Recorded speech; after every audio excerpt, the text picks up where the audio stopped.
কি যে ভয় পাইছিলাম, গলাটা শুকিয়ে গেছে। খুব ভালো করছো শরবত এনে। এই শরবত তুমি খাইবা না। কেন? কারণ এই শরবতে বিষ মিশানো আছে। তুমি কি শরবতের মধ্যে বিষ মিশাইছো? হ্যাঁ। তো বিষ মিশানো শরবত তুমি আমার খাইতে দিছো কেন? তোর মাইরা ফলানোর জন্য। তুই একটা ভীতু কাপুরুষ। তোর চাচা আর চাচতো ভাই জমি দখল করে ফেলাইতেছে, আমরা দুই মাইয়া যায় মারামারি করে আইছি, আর তুই ভয় দৌড় দিছস না? তুই এখন শরবত খাইয়া মরবি, তারপর আমি আরেকটা বিয়ে বিষ খাই। না না না না, বিষ খাও না, বিষ খাও না। আমি আমার চাচা আর চাচতো ভাইয়ের কাছ থেকে ওই বাগান আমি তোমার ফেরত এনে দিবো।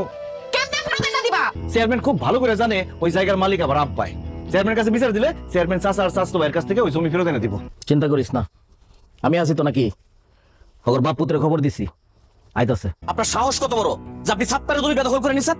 সাত্তার একটা বোকা শোকা ছেলে থেকে আপনি ভাবছেন যা খুশি তা করবেন। এই গ্রামে কি আর কোনো লোকজন থাকে না? খবরদার করে দিলাম, যদি সাত্তারের জমির দিকে আরেকবার গেছেন তাহলে আপনাদের বাপ পুত দুটাকে কিন্তু আমি জেলের ভাত খাওয়ান পেলাম। আপনার সাথে দুটো কথা ছিল। আচ্ছা তারাই তুই বাইরে যা।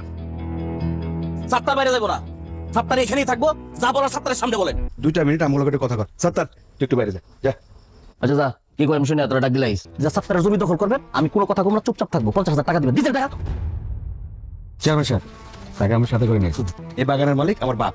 ও যেন জীবনে কোনোদিন এই বাগানের আশেপাশে না আসে, ঠিকঠাক ভাবে বোঝাই দিবেন ওদের। 50 ঠিক আছে?